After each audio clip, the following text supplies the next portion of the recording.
In the past, we've talked about how drones have come to dominate different parts of the Ukrainian battlefield. Shorter range systems like FPVs and rotary bombers have helped turn much of the front line and the areas immediately behind it into a drone-saturated kill zone, while heavier systems and cruise missiles with ranges measured in the hundreds or thousands of kilometres have become a defining feature of the strategic and economic side of the war. But in between those tactical battles at the front line and strategic strikes into the deep rear, 2026 has seen a massive ramp up in drone strike activity going after the operational depths in between. Here, a lot of the targets aren't frontline forces, but the depots and supply lines that sustain them. A battle not so much of trenches and tree lines as trucks and trains. And so today, we're going to turn our attention to Ukraine's new middle-range strike or mid-strike effort, including the technology and production effort that's helped make it possible to threaten transportation links that might be hundreds of kilometres from the front line, some of the effects we're already starting to see on the battlefield, and what it potentially means for the critical supply lines that for so long have been sustaining the Russian military effort. To do that, we'll start by going over what the mid-range fight actually is and why the Ukrainians are devoting so many resources to it, then look at some of the primary tools and tactics that are being used and how they've evolved over time, before zooming in on arguably the most interesting of the mid-range strike efforts, which is the one in the south, where we've seen the Ukrainians significantly scale up their efforts to try and interdict Russian transportation, supplying Zaporizhzhia, Kherson and Crimea. We'll look at some of the statistics and trends behind that effort and what it might suggest about the future, and also why it might potentially matter for the war as a whole. Before we get into it though, let me welcome back a sponsor. Now, given the frenetic pace of global events, keeping up can be a challenge. And especially when you're talking about complex major events, any individual headline might not be enough to give you all the information you need. If you look at recent reporting on the US announcement, for example, that they were going to stop their operation to escort ships through the Strait of Hormuz, this headline highlights that operation, Project Freedom, was only a day or two old at the time it was paused, while this one notes a connection to a plunge in global oil prices and connection to peace negotiations, with the extra detail of the threat of resumed bombing if an agreement isn't forthcoming being contained in this headline. All relevant details that you might have missed if you just skimmed a single headline. The tool being used here to flip between stories is Ground News. This website and app allows you to quickly compare headlines across global news sources, click through if you want to read more detail, and can also help give you a little bit of extra useful context behind the headline. Think things like ownership information, which might help inform how you engage with a particular source. Ground News also gives you tremendous ability to customize your newsfeed. For example, zooming in on particular topic areas that are of interest to you, or going in the other direction and using a tool like the blind spot feed. That can help you surface stories that are overwhelmingly being covered by the kind of news sources you might not ordinarily consume. Of course, that doesn't necessarily make them good sources, but in an era of online echo chambers, I think there's some value in seeing what other parts of the internet might be reading. Ground News was actually this channel's first sponsor, and years on, I'm still using it. And so if you're interested in adding it to your toolkit, there'll be a link in the description. That'll give you access to a 40% discount on a Vantage plan, which is the one I use, and which comes with all the features. And so, with my thanks to Ground News as always, let's get back to it. Okay, so let's start with the basics. What do we mean when we're talking about mid-range strike? Because there are a few things in the world more resistant to clear, consistent definitions than the battlefield, and depending on who you ask and what their specialty is, mid-range can mean just about anything. Medium range for infantry fighting with small arms is going to be something very different to something like a ballistic missile force where the starting range for an MRBM is at least 1,000 kilometres. With definitions though, it's often more important that they be useful than they be universal. And so in Ukraine at least, I think it's useful to divide strike efforts and fires into three categories: tactical or short-range strike, strategic or long-range strike, and the operational mid-range battle in between. Those can be differentiated by a variety of things: the distance, the tool that would be used, if that tool is a drone, what other equivalent military tool you might use instead in a previous conflict, what the target type is, what the driving logic behind the strike is.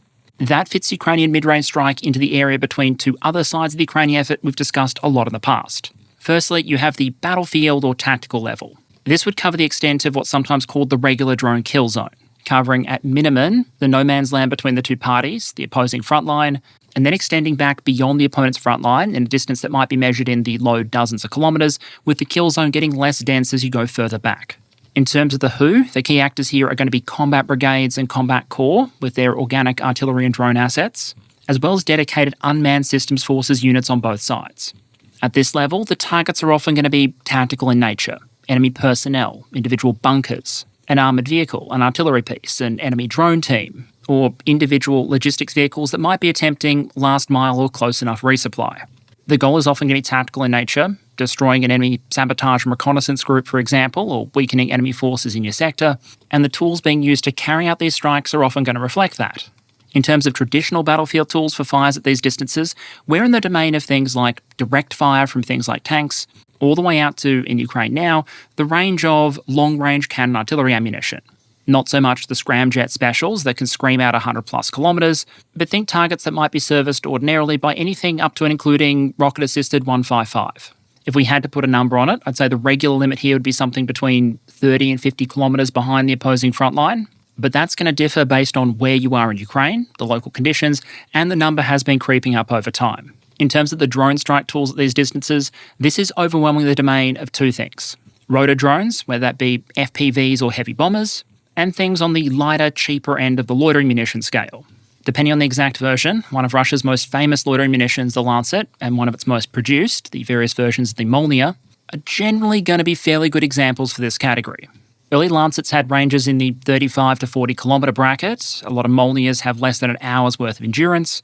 But for these targets relatively close to the front, that or the endurance of your standard or fibre optic FPV is usually going to be good enough.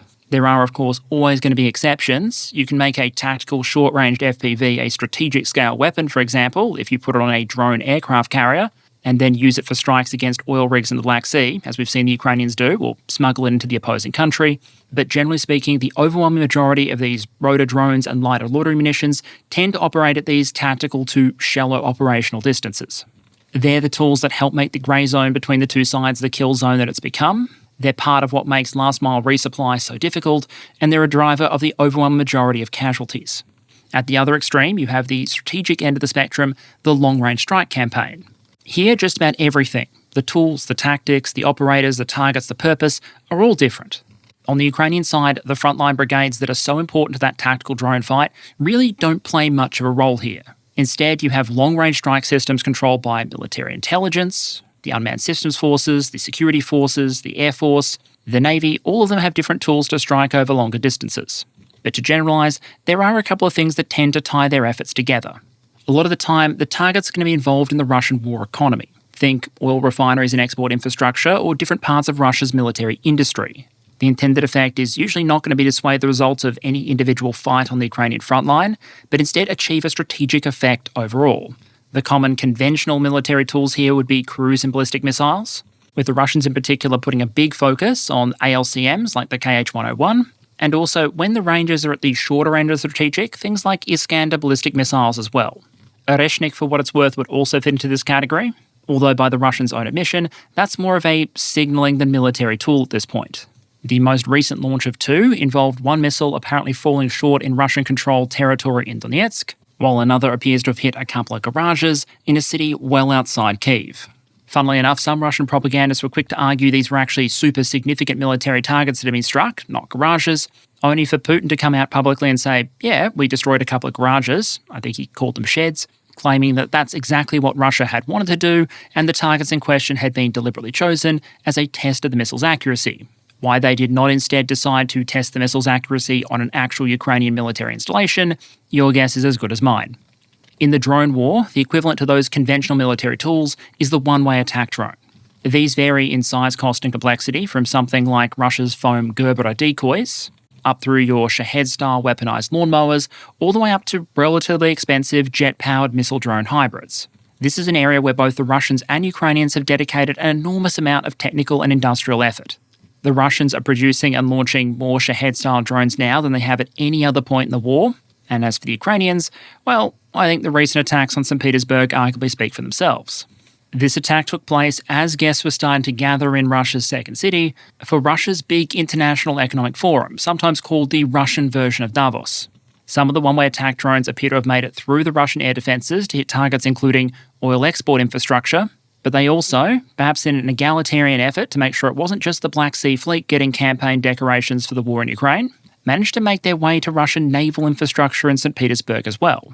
This is a fairly modern Russian missile-armed corvette, the Boikiy, that had the misfortune of being in St. Petersburg and dry dock at the time of the Ukrainian drone attack.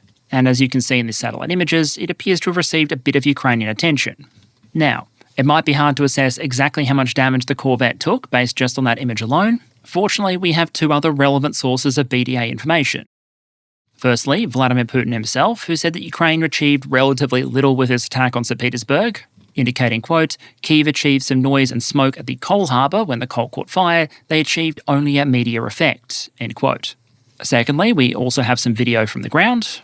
Now, to the inexpert observer, this might look like a Russian military corvette that's clearly been impacted by Ukrainian drones and appears to now be both on fire and rapidly entering a readiness and repair state known as completely munted. But Vladimir Putin would never lie to us, so this is obviously a pile of coal. Better luck next time, Ukraine. Jokes aside, the geography here helps illustrate how the long-range effort is evolving not just in terms of its range, but also in terms of its penetrating ability. What I've circled there is the location of the oil infrastructure that appears to have been hit, with the clear point being that this isn't some enormous distance from St. Petersburg proper. And assuming the majority of the city's air defences would be arrayed outside it, as we saw in places like Moscow, rather than on rooftops inside the city, ready to rain down falling lead on everyone around them, it stands to reason that to hit a target like this, the Ukrainian drones would have had to fly through at least some of it. So you have a tactical effort that might range out dozens of kilometres with FPVs, a strategic effort flinging larger drones and missiles, in some cases well over 1,000 kilometres deep into the enemy rear. What about that enormous distance in between? This is the domain of what I'm choosing to call the mid-range strike campaign, with the focus being on attacks in the operational depths, between roughly the maximum range of cannon artillery on the low end, and strategic range bracket dominated by cruise and ballistic missiles on the high end. So think very roughly 30, 40, maybe 50 kilometres at the starting point, capping out closer to 200 or 300 kilometres. Example targets here might be operational headquarters, ammunition depots, forward refuelling and rearming points for helicopters, air defences, and especially now, trucks, trains, more trucks, and just about anything you care to fit into the logistics category. The traditional military tools here would be things like tactical air power, both fixed and rotary wing, heavy air and especially guided MRL projectiles, think GMLRS for HIMARS, and also at the higher end, tactical ballistic missiles, Tochnyi, ATACMS, Iskander. It wouldn't be uncommon in a permissive air scenario, for example, for the Americans to use something like A-10 against targets in this range bracket, but for the Ukrainians, as is so often the case, the tool of choice is probably going to be a drone. What kind of drone, though, is often, but not always going to be different from the other categories. So let's talk about three common families of drones that have become central to the Ukrainian mid-range effort. The first is lighter, fixed-wing loitering munitions that have longer ranges than something like a Lancet, but are smaller, cheaper, and shorter ranged than something like a full-size Shahed clone. The key part here is the fixed wing, because if you want energy efficiency over range, lift is going to be your friend. And one of the most efficient ways to get that lift is to use a wing, not just a rotor. Unlike the big Shaheds on the Russian side or something like Lulti on the Ukrainian side, these are often going to be tools that can be deployed very close to the front line and launched with comparatively little infrastructure. What you can see on screen there is an example of a very basic catapult-style launching system, but you might also see very basic rocket-assisted takeoff schemes, more complex catapults, or, in extreme cases, hand-launch systems. There are lots and lots and lots of types of these systems in operation in Ukraine. Some of them get relatively famous, others operate primarily under the radar. One design that has gotten a lot of recent attention from the Ukrainians, Russians, and the international media, and so makes a valid example here, is this thing, the Hornet. Hornet reportedly has a takeoff weight of about 15 kilograms, a wingspan of 2.2 metres, and a maximum warhead size of around or just under 5 kilograms. Some Russian sources reportedly estimate the range of the thing at about 130 to 145 kilometres. The Ukrainian sources indicate usage up to 160 kilometres from the front line, and presumably, the blokes eating this thing weren't standing in a frontline trench. Launch is accomplished using a basic pneumatic catapult, as you can see here, and the cruise speed is reportedly 100 to 120 kilometres an hour. Anecdotally, there are a couple of things Russian sources have said they hate about this thing. Its autonomous target recognition and guidance is apparently reasonably good by the standards of the war. It has relatively good anti-tamper and self-destruct features, so if you're EOD responsible for clearing this thing, good luck. The camera is apparently relatively good under even low light conditions. And as an element that shouldn't be underestimated, it's also reportedly fairly quiet. Drones like this are often capable of multiple different attack profiles, but one that I've seen a lot of in some of the video that's come out is something I'll show you an example of here, which is the shallow dive. For YouTube purposes, I'll loop it before we get to the final frames, but you get the idea. One advantage of this kind of profile is that it can help give the drone and its operator, if any, a better view of the terrain before a target is selected and the actual attack is made. At that distance, the system's image recognition can look at the various things on the road below, say, hey, I think that's a military vehicle over there, and if the operator then confirms and engages the guidance system, then it doesn't really matter if once the drone starts diving, electronic warfare interrupts the connection. The targeting decision has already made while the system was out of EW range, and while the Ukrainian operator might miss out on any resulting footage, unless there's another drone in the area, there's a decent chance the system will still hit. It has to be said, these things are still far from foolproof. As you can see in this video here of a drone failing to detonate and so spinning out spectacularly, the result of it diving into attack isn't always a destroyed target. But the war in Ukraine, like many wars, is ultimately a numbers game.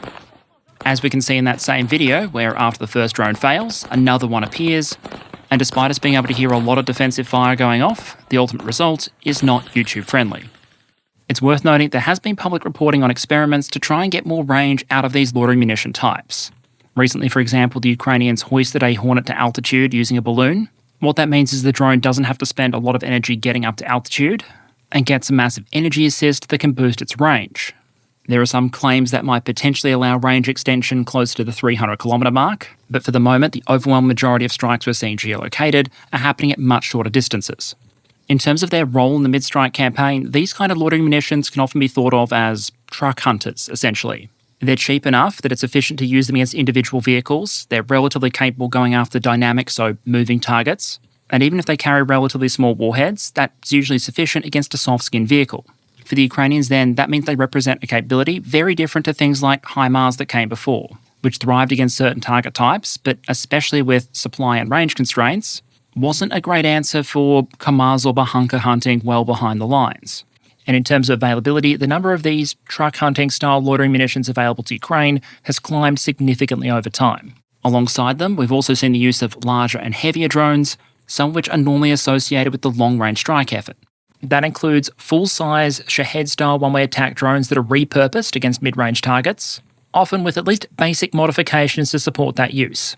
There are long-range Shahed-style drones in Russian service, for example, that have things like cameras and an active connection back to base that enable them to be manually flown and so used against dynamic targets. What we've also seen some, and especially the Ukrainians do, is adapt these larger one-way attack drones to be more optimised against mid-range targets and complement the smaller loitering munitions. One of the most public examples of what I mean here is the Ukrainian FP2. Its predecessor, FP1, is a long-range one-way attack drone, the thing the Ukrainians might use against targets in Russia proper. The FP2 reduces the range of that system from about 1,400 kilometres down to 200, but in exchange it uses all of that weight-carrying capacity and internal volume to pack a lot more bang. Specifically, the payload here is an adapted 121-kilogram aerial bomb with a total explosive mass of 44 kilograms, meaning there's about 3 times as much explosive filler in an FP2 than there is total mass in a Hornet. And the Ukrainians are talking about enlarging that warhead even further to something like the 200-kilogram mark.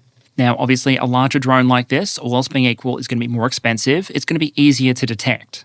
Where we've seen them used extensively is against more static targets that merit the larger warhead. If the target isn't a truck but a building being used for storage, for example, or something like a fixed, very valuable air defence radar, you might not reliably get the desired effect with a couple of kilograms of payload on something like a Hornet, but 20 or 40x the explosives, and now you're potentially talking. What I think we should expect then is the Ukrainians continuing to use both types of systems rather than going all in on one or the other. And if anything, we might actually see the growing involvement of a third entry as well. I might have described small rotor drones like FPVs as primarily tactical weapons earlier, but both the Russians and Ukrainians have dedicated a lot of brain calories to trying to figure out how to give them more reach. To a great extent, that's already happened, moving from a range of a couple of kilometres in 2022 to routinely ranging out dozens in 2026. But that doesn't mean we're near the end of the evolution yet. We've seen things like fixed-wing drone motherships with Starlink terminals used to carry shorter-ranged FPVs to a target area. And you also get experiments like the one you can see on the right there, where the Ukrainians have taken a rotor drone and tried to give it some of the characteristics of a fixed-wing drone by adding a wing to it. It may not look particularly elegant, but according to Stenenko, the system is capable of a range of 102 kilometres, potentially proving a mutation in the old adage that if it looks weird but it works, then it's probably Slavic wartime engineering. In terms of potential target niche in the mid-range strike effort, FPVs are going to be even cheaper on an individual basis than loitering munitions, and useful against soft targets where their relatively small warheads aren't going to be an enormous concern. So those are some of the common targets and tools of the mid-range strike campaign. Let's now talk about how it's evolved over time and why we're really starting to talk about it in a big way now. If you're looking for a historical analogue, one comparison to the Ukrainian mid-range strike campaign would be the use of tactical air power for interdiction during World War II. While a lot of discussion might focus on tank busting and close air support, most modern data analysis seems to suggest that ground attack aircraft in World War II generally weren't great at actually killing tanks. What they were pretty good at doing is shooting up soft-skinned transportation. In 1944, you might see the likes of P-47s or Hawker Typhoons flying behind German lines, and then proceed to shoot up German river barges, rail transportation, or road convoys. For the Ukrainians facing off against the Russian military in 2022, going after these kind of rear-area Russian targets would have been an attractive proposition, but they didn't really have the tools to do it. The old Soviet Tochnyi TBM was available in some numbers, but highly inaccurate. And so I'd argue the first big weapon of the Ukrainian mid-strike campaign wasn't a drone, it was HIMARS and M270, and particularly the Gimler's rocket fired by them.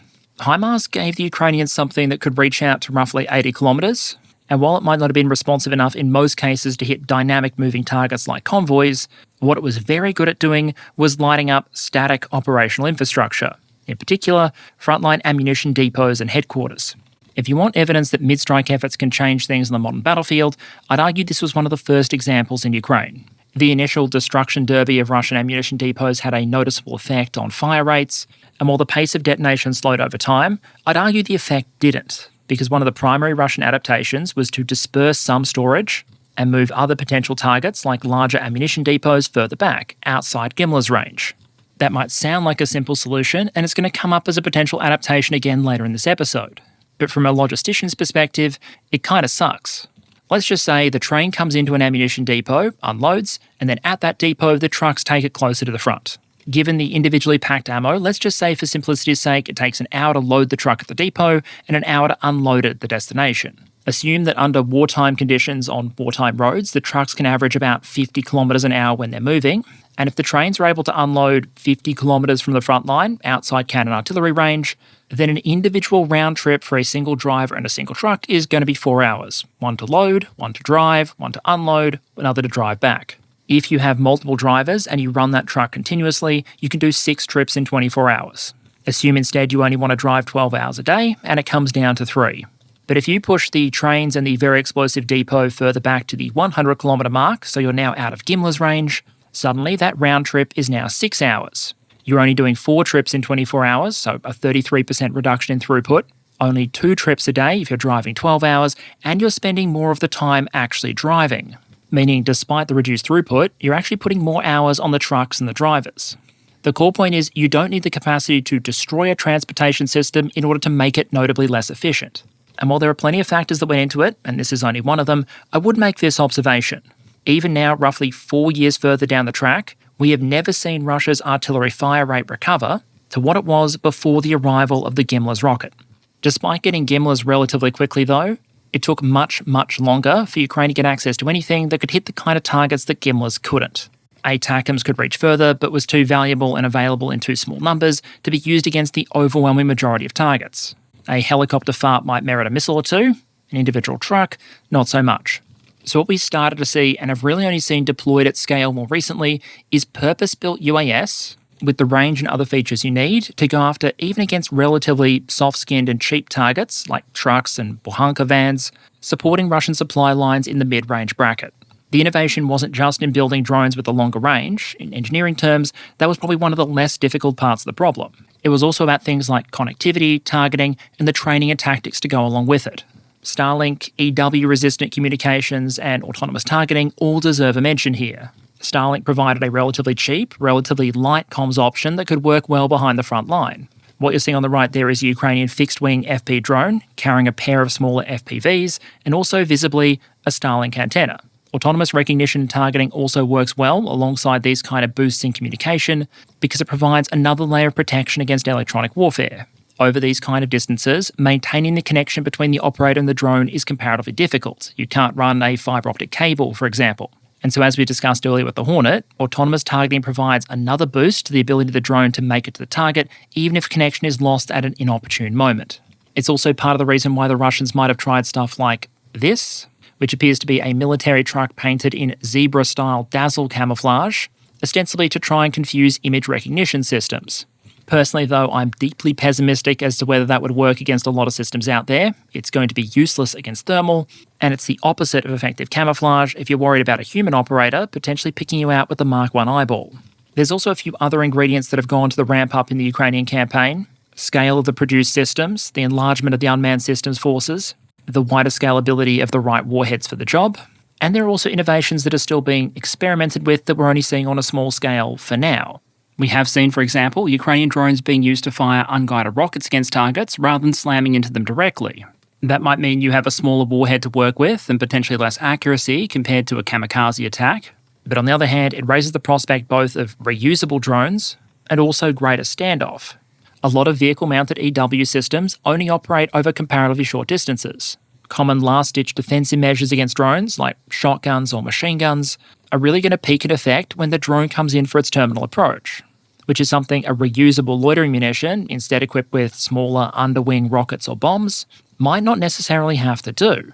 As I said, this kind of stuff is still mostly experimental, but something to keep an eye on.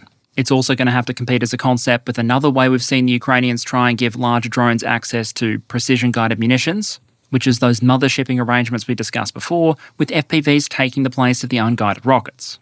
There's also a major non-technical factor to flag in terms of why the Ukrainian mid-range effort is able to scale up its effect now. The massive synergy with both Ukraine's We Have SEAD and DAD at Home effort and the long-range strike effort, both of which tax Russia's supply of air defence resources. The long-range effort, by forcing Russia to divert air defence assets towards targets like Moscow, St. Petersburg or Valdai, and the DAD effort trying to actively attrit down those overstretched Russian systems. Part of that effort might be about increasing the odds of long-range drones making their way to the target, but as a side effect, it might also make the mid-range campaign easier to execute. In terms of who's running the Ukrainian mid-strike effort and which parts of the military are involved, the best answer I can give you is yes. Just about every part of the Ukrainian military you care to name at this point has access to mid-strike drones. The National Guard has them, the regular Army and Marines, the separate unmanned systems forces, military intelligence, the SBU, the Navy has them. And while the Ukrainian Air Force isn't a major force in mid-strike drones, what it does have is a lot of the other mid-strike weapons. Think rocket-boosted bombs and air-launched cruise missiles that can be used against operational targets. I'll make the observation that if the Ukrainians were teleported now back to 2021 and given an opportunity to reorganise their forces however they want and they had the time to do it, you probably wouldn't choose voluntarily to go with a system this fragmented. But in the context of an ongoing war, this multiple chefs approach has allowed them to adapt quickly, and also meant that a lot of things get tested, which can then be rapidly dropped or potentially emulated by other parts of the force. As for targets, the big squeeze in 2026 has been transportation. Fixed operational targets are still deeply relevant, but the effect of introducing all these loitering munitions and UAS is that you now have tools that are cheap enough, available enough, and capable enough to go after relatively inexpensive dynamic targets like trucks that are nonetheless incredibly important. In May, the Unmanned Systems Forces grouping, which is just one part of the Ukrainian drone force, claimed to have hit 2,356 light, heavy and special purpose vehicles, which is a category which includes trucks, claiming about 1,800 damaged and 527 destroyed. The visually confirmed lost databases show much smaller numbers, but do demonstrate a bit of a shift. If you look at the lost data for the war as a whole, the Russian army's actually lost a lot more armoured vehicles than it has military trucks. To use the Oryx data, it's not even close, with more than 6,400 IFVs lost compared to 4,487 trucks.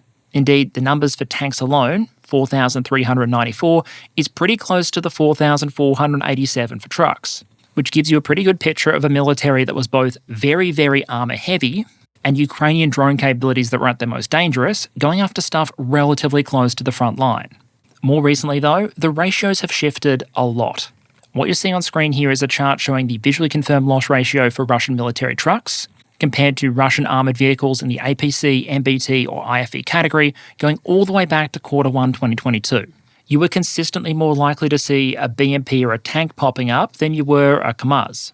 In Q4 2025, the ratios were about even. Q1 2026, it was now more than 1.5 trucks per armoured vehicle, and in Q2, it was more than 3 and a bit trucks for every bit of armour. Now, big caveat, there are a couple of moving parts here. On one hand, the data is being driven as much by Russia losing less armour than it is by them losing more trucks. As you can see here, hits against Russian armoured targets on the front line are just much, much rarer than they once were. But on the other hand, these databases only count military trucks, not civilian ones being used for military purposes.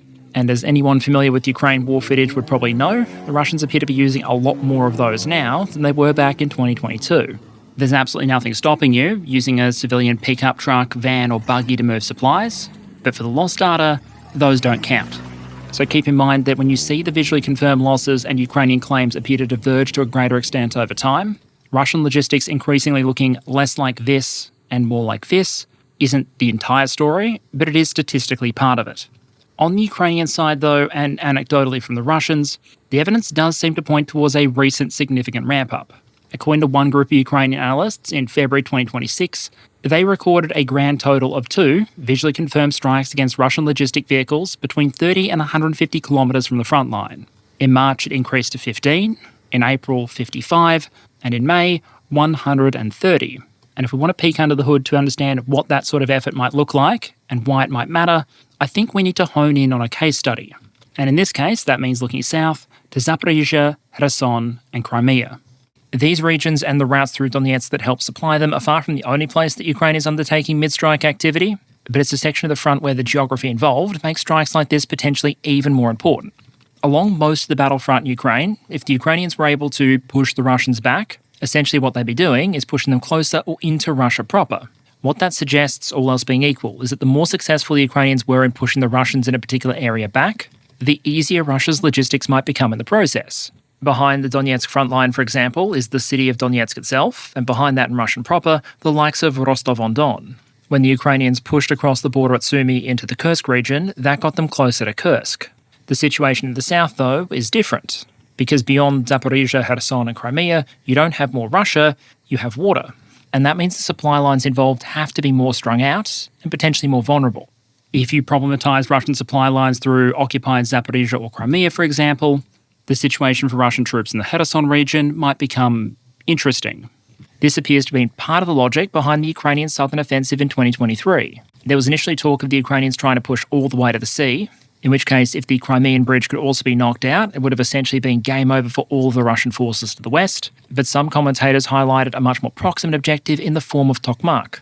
At the time, unless you wanted to go by ferry, there were only 2 ways to reach the likes of Crimea by train from Russia: across the Crimean bridge or using the rail line you see marked on the right there, which ran through Tochnyi. To get there, the Ukrainians on paper only had to go about 30 kilometres from their jumping-off positions. In the end, thanks to strong Russian defences, they fell well short of that. But Russia was clearly aware of the immense danger that reliance on that rail line caused, and they subsequently started work to diversify the ways they could get supplies to Crimea and further west. Among other things, that included additional roads and rail connections running closer to the coast, so that eventually, even if the Russian army didn't advance in the region, their supply lines would move further away from the front. Just because the 2023 offensive failed, though, doesn't mean the Ukrainians gave up on this dream of cutting Russian supply lines in the region. There were multiple supply methods the Russians could use, and long before this mid-range campaign kicked off, the Ukrainians were already acting against a lot of them one by one. One of the easiest ways to send large cargoes long distances, for example, is to send it by ship. And there was a time where it wasn't uncommon for Russia and the Russian military to load up supplies in Russian ports and ship them directly to the main ports of Crimea, including Sevastopol. Thanks to the Ukrainians, though, that became dangerous fairly early. Russia lost a landing ship in the port of Berdyansk as early as March 2022, and as the war went on, the combination of the Storm Shadow missile and Ukrainian evolution in naval drones made naval traffic into Crimea more and more problematic. Some of the big targets for Ukrainian naval drones weren't just Russian surface combatants, it was things like the ship on the right there, the Caesar Kunikov that was sunk off Crimea in 2024. Knocking out landing ships didn't just reduce Russia's capacity to move cargo, it also introduced a risk factor that made it less viable. Even if there was only a single-digit percentage chance that every time you sent a cargo into Crimea you would lose a ship in the process, there aren't that many cargoes out there worth risking a ship built in a Polish dockyard that you'd probably struggle to replace on short notice. Meaning even if Russia still had the ships, they appear to have become more and more cautious in risking them. The campaign against this kind of shipping may have started very early, but it's still ongoing. Most recently, as in within the last 24 hours at time of recording, Ukraine released drone footage suggesting attacks on 5 Russian transport ships in the ports of Mariupol and Berdyansk. Even for the Ukrainian drone force, sinking every cargo ship or tanker available to Russia on the Black Sea probably isn't practical. The Azov Sea is closer, but total interdiction would still be a massive ask. But the chilling effect on traffic has still been pretty visible. These days, Russia's naval presence in Sevastopol is a shadow of what it once was, and as you can see, at least based on activated transponders, the level of maritime activity in the Sea of Azov is thoroughly depressed by historical standards. From a Russian supply perspective, though, that by itself wouldn't necessarily be too problematic. There are still a lot of good railway connections here, especially through Crimea, as long, that is, as you can get your supplies from Russia into the Crimean railway system. And at the start of the war, there were two main ways to do that. If you wanted to avoid the northern route through Zaporizhia, you had to either cross the Crimean Bridge or take a ferry. What you're seeing example there is one of the large roll-on, roll-off ferries, the Slovyanin, capable of carrying railway cars. You can see pictures of it in various conditions on the right there, on the top right fully operational, and on the bottom right, semi-combusted. Ukraine started going after the three main vessels on this route, Conroe Trader, Avangard and Slovyanin, beginning in 2024. Avangard was considered important enough to be on the receiving end of an ATACMS strike in May 2024, and while it was eventually repaired when Conroe Trader was on the receiving end of a missile attack in August that same year, it was reportedly hit while carrying something like 30 full tanks of fuel. Suffice to say, the result of that attack was rather less easy to repair. Slovyanin and Avangard did return to service, but both ships received renewed attention in March and April this year. Both ships appear to have been hit and put out of action. To paraphrase one Russian commentator, there were 3 railway ferries, all of which are screwed, and a new one is expected sometime around September. Moreover, there's a shortage of sailors for those ferries. The railway pier is blocked, and the waiting list for car ferries is up to 5 days. Now, even in Russia, I'm imagining a 5-day wait for a ferry probably falls short of the expected service standards, suggesting for a moment the ferry option is more or less strike 2 for Russian logistics. It's also worth noting that while this is happening, the Ukrainians have been launching attacks on port infrastructure at multiple locations, particularly Mariupol and Berdyansk, with hits recorded on targets including fuel tanks, tugs, transportation ships, and also things like cranes and loading infrastructure. That left rail transport to look at next, and here we really need to split things into 2 categories. The northern route through occupied Ukrainian territory, passing through Donetsk, Zaporizhia and Kherson, or the southern line bypassing all that and going over the Crimean Bridge instead.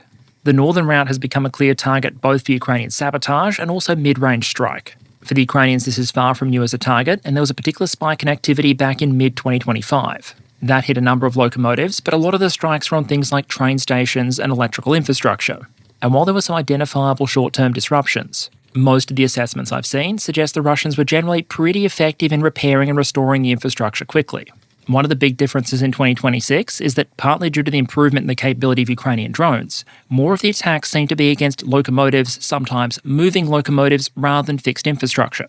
Per one analysis I'll link in the description, between March and May 2026, there were 35 geolocated Ukrainian drone strikes on Russian trains in occupied Ukrainian territory. Of those, 5 are in Zaporizhia, 6 in Donetsk, and 8 in Crimea. The impact of those attacks didn't just have implications for the trains involved, obviously. They also created a number of temporary halts in traffic. Which begs the question, why would the Russians send trains through some of these areas at all within range of Ukrainian drone attack if the option was there instead to divert them further south and across the Crimean Bridge? After all, as you can see on the right there, it is both a road and railway bridge. It was meant to replace to a great extent the ferries we talked about earlier. But while the bridge is technically open currently, there is a giant asterisk there. Remember, the most successful Ukrainian attack on the Crimean Bridge back in the early war appears to have been a sabotage operation. A truck exploded, causing significant damage. That ignited a railway car that was transporting a whole bunch of fuel, which then burned fiercely, causing even more damage. Ever since that point, while the bridge has technically been repaired and reopened, traffic has operated under some pretty significant restrictions. Not only does it close fairly regularly when there's a perceived risk of an attack, the Russians have long placed restrictions on what kind of cargo can generally go across it. Things that might explode or burn, and thus could potentially be used to demolish the bridge as part of a second Ukrainian sabotage attack, are generally out.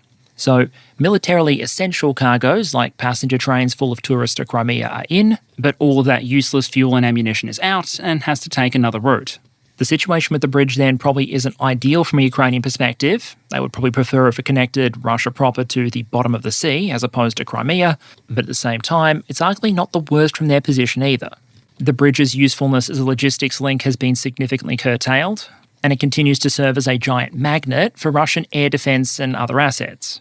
Just recently, for example, the Ukrainians appear to have hit another Russian military vessel relatively close to the bridge.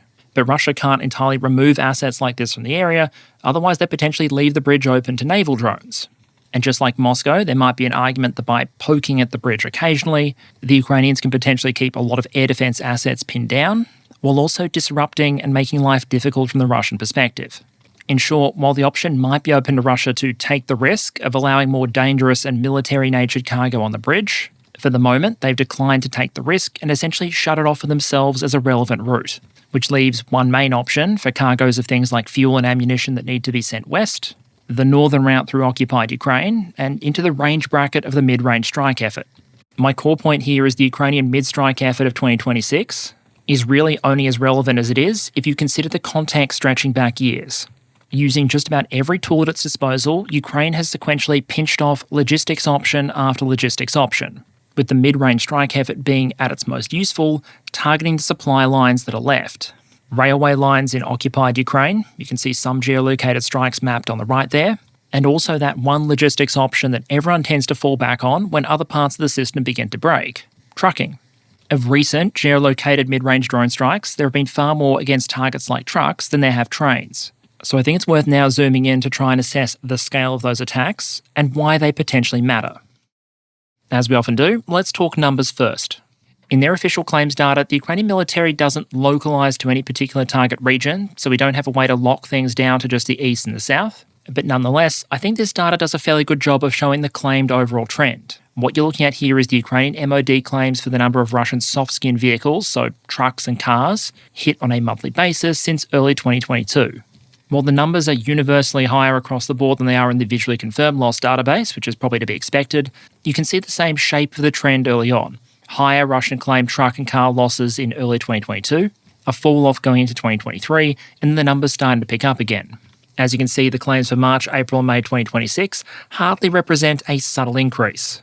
If the claims of about 4,000 vehicles a month in January and February were equal to the peak of 2025, the more than 6,000 vehicles claimed in each of March, April and May represent something like a 50% increase over the previous record.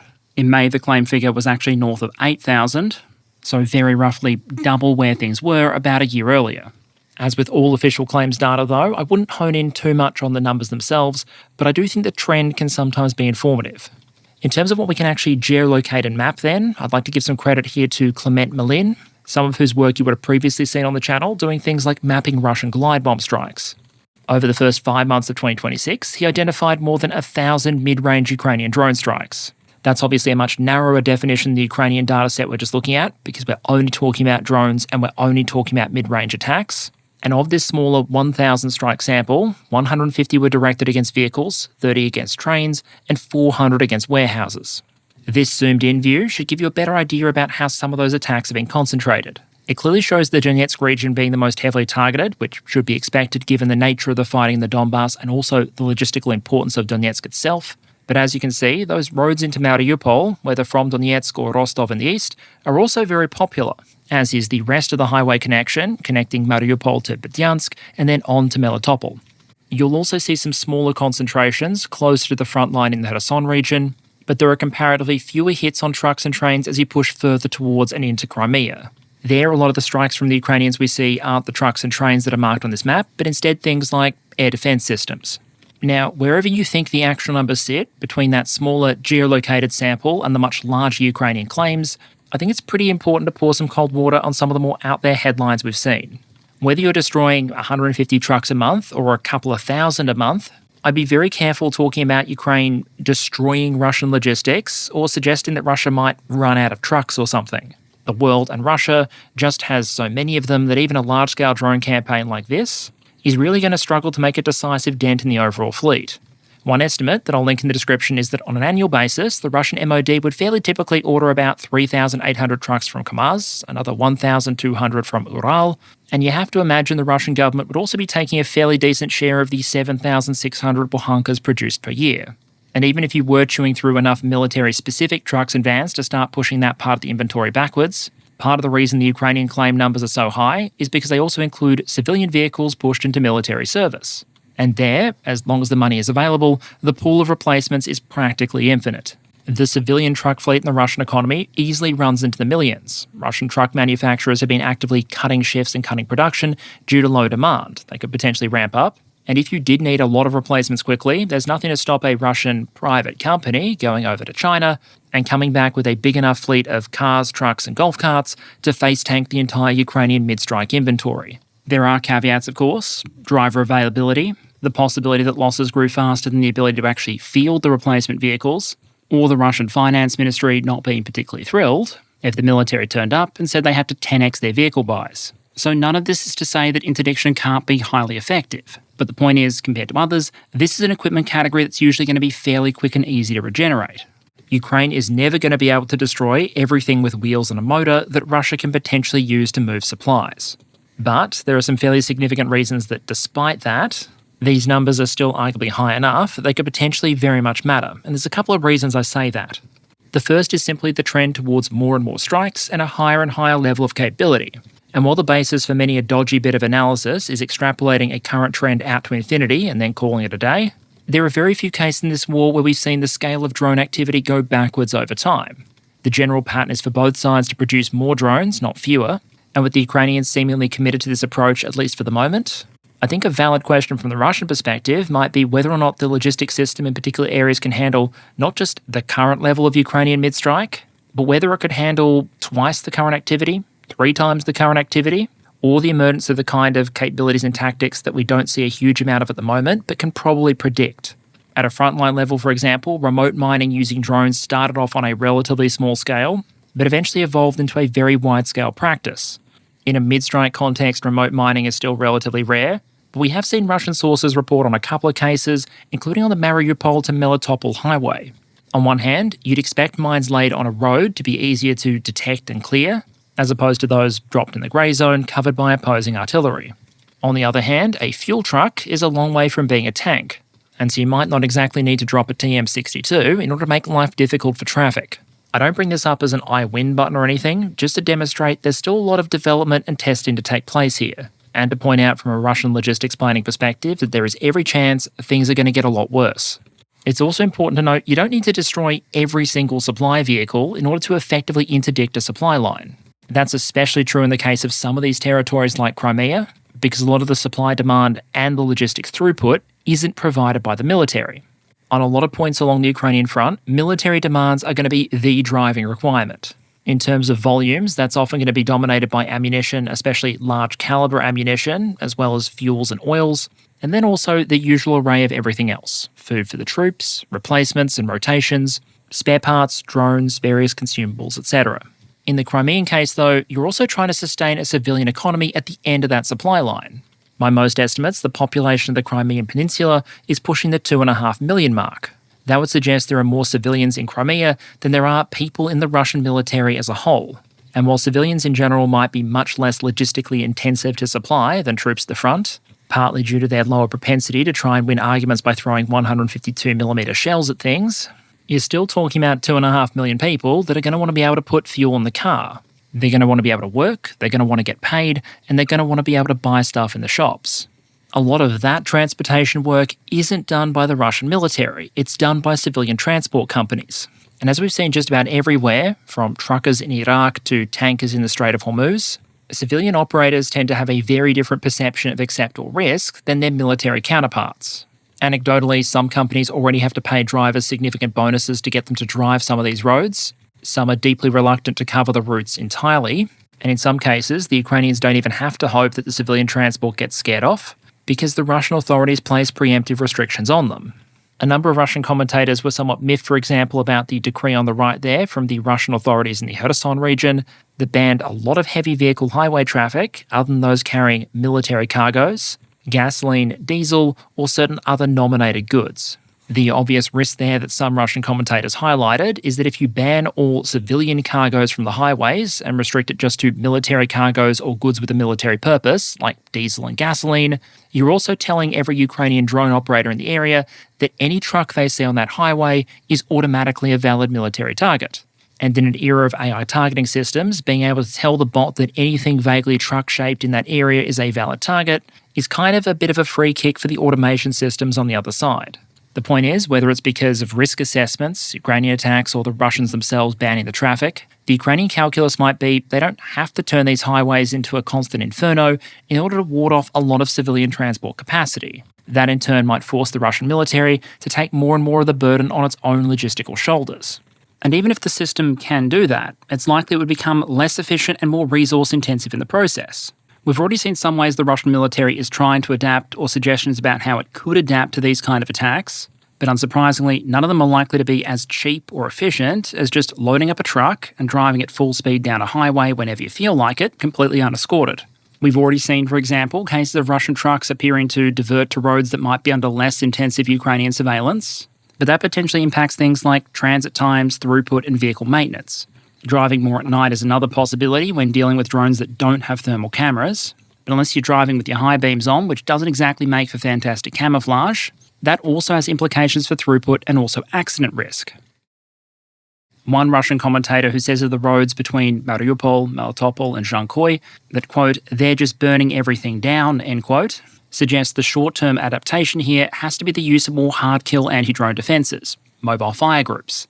As he says, the targets here, meaning the Ukrainian drones, aren't high-speed, don't manoeuvre actively and fly at relatively low altitudes, but are also, quote, not visible on air defence radar, aren't sensitive to electronic warfare, and either operate autonomously or are equipped with Starlink antennas, end quote. He suggests what Russia really needs here is groups of trucks protected by mobile fire groups but spread well out. And as he then highlights, that has a resource requirement attached. Quote, and on this stretch, meaning on this stretch of road, we need hundreds of them. Hundreds of observation posts, hundreds of mobile fire groups, each with 2 to 3 people, round-the-clock duty, so multiply that by 3 to 4. We'd need several thousand people, hundreds of pieces of equipment and machinery, end quote. That would mean potentially finding several thousand additional personnel to do this defensive duty, as well as everything they need to do it, while also having to contend with a couple of big risks. One, that the Ukrainians start specifically attacking these observation points and groups, given they have to be near a clearly identifiable landmark being the road in order to be effective. Secondly, the Ukrainians switch from using relatively small strikes frequently along various points of the line to large strikes at selected points to overwhelm the fire groups there, in which case by convoying up, all you've potentially achieved is concentrating a lot of targets in one place. Or in a third case, the Ukrainian drone force notices your adaptation and then does what it's done elsewhere when the Russians sufficiently defend specific targets. They just go attack something else. If the Russians did hypothetically get to a point where the hard-kill defences of their truck convoys were so good that loitering munitions were no longer effective, if the munitions or tactics couldn't be adapted to make them effective again, it's easy to imagine the Ukrainians pivoting, continuing to poke the target type occasionally to keep the Russians honest and those defences in place, and then just switching a majority of these drones, which remember by definition need to have ranges in the dozens or hundreds of kilometres, to going after something else instead. And if those defences are ever weakened, transferred or moved somewhere else, the attacks can resume. A lot of that is still very forward-looking and hypothetical, but the evidence we currently have from the Crimean economy isn't. As an example, early this month, Russian authorities in Crimea placed a temporary ban on the sale of petrol to anything other than military or emergency vehicles. When sales resumed, it was in the context of rationing being tightened. You can't just rock up to a servo in Crimea and pay for a full tank anymore. Just like the Second World War, you get your ration, get someone else's, or you go to the black market. And while it's certain that in almost any supply squeeze, military supply lines would be prioritised over civilian ones, the signs of strains we're seeing in civilian logistics give us a bit of a clue about the stress the system is under. And it's worth noting that if Ukrainian drones continue to become more numerous, more capable, longer ranged and able to range further into the Russian rear, there are a couple of geographic bottlenecks heading into and out of Crimea in the north that haven't really been in the crosshairs much so far, but could potentially draw some uncrewed attention. In conclusion then, amidst the long-range and short-range strike campaigns that have got more attention, why does mid-strike potentially matter? One, it's already having observable effects, and based on the current trends, it's likely to intensify. Two, even though a lot of these targets might be traditionally operational in nature, you can imagine these operations complementing tactical and strategic objectives. It's already common for drones in the kill zone to try and choke off resupply at the front line. Adding in mid-strike compounds that by potentially making it less likely supplies even get to that point in the first place. And if you're able to partially interdict supply lines while also forcing your opponent to divert more resources to protecting them, history suggests there's a couple of ways that might manifest on the front line. It might make it harder for Russia to sustain large-scale offensive activity in the affected areas, because it's close to a military truism that forces engaged in intensive combat consume a lot more supplies than those that aren't. If you can't bring up the surplus of everything you need to sustain an attack, from artillery ammunition to drones to replacement troops, then the Ukrainians might be better able to get away with the sparsely manned front lines they have in some of these areas, because it becomes less likely, all else being equal, that the Russians are able to sustain a serious offensive against them. Likewise, the Ukrainians might think that if they can make the supply conditions bad enough, they might be able to set conditions for some small local offensives of their own. In the past, we've seen the Russians try and do this to the Ukrainians, choking off supplies to a frontline area, squeezing and then eventually taking it, but interdiction's a fairly universal technique. And while a force fighting an intense defensive action typically will use less supplies than one fighting an intense offensive one, a force fighting an intense defensive battle is still going to need to consume more than it would if it was in a quiet sector. What that means is that if enough supplies stop coming for long enough, an area of the front might grow brittle. Short of the ammunition supplies it might need to see off a serious attack, and something we might only find out about as observers if the other side decides to test that section of the front line and it cracks. If nothing else, just as with the long-range strike effort, this is another potential resource sink for Russian personnel and Russian air defense equipment.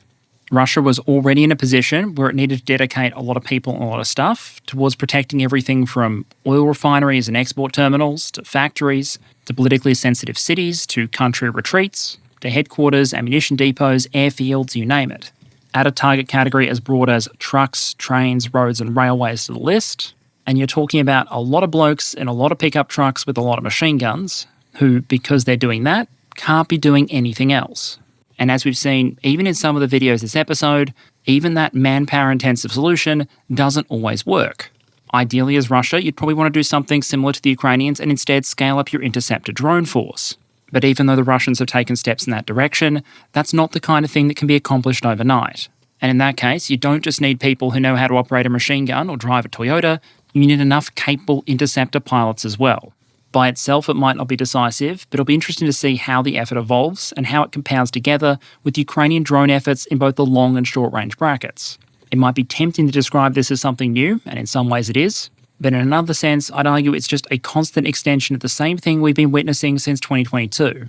In Ukraine, the threat range and the lethality of the drone kill zone continues to expand further and further back. And for forces around the world who are used to feeling fairly secure, 100 or 200 kilometres behind the front lines, especially once they've established air superiority, I think the best suggestion right now might be simply watch closely. Because some of the biggest signs of a successful campaign here might actually be non-events. Russian attacks that don't happen, or Ukrainian territory that isn't taken because of supply constraints.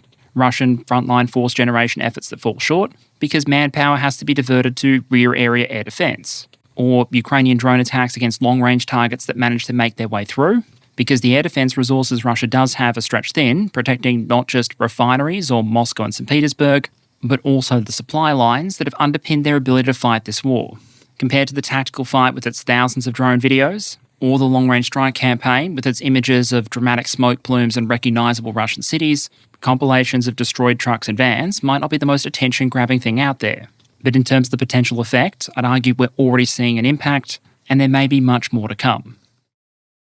And okay, let's close out with the channel update. I've wanted to talk about mid-range strike for a while, because of all the areas of the drone campaign, it's probably the one that's ramped up the most in relative terms in 2026. I still remember a point far closer to the beginning of this invasion when I was briefing on the potential of small UAS, and a question I was asked by a member of the national military was basically, what are these things? Are they mortars? Are they javelins? What's the analogous weapon system that I'm used to using? The answer I gave back then covered both what drones were in the then and now, but also some of what we should expect them to inevitably become. Longer ranged, more capable, more flexible, and more available.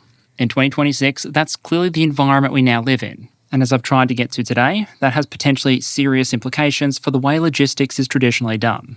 We still can't be entirely sure the Ukrainians will be able to scale this whole thing up the same way they did with things like FPVs or their longer-range one-way attack drones, but precedent for this war so far certainly seems to suggest it's possible, as is a degree of Russian emulation.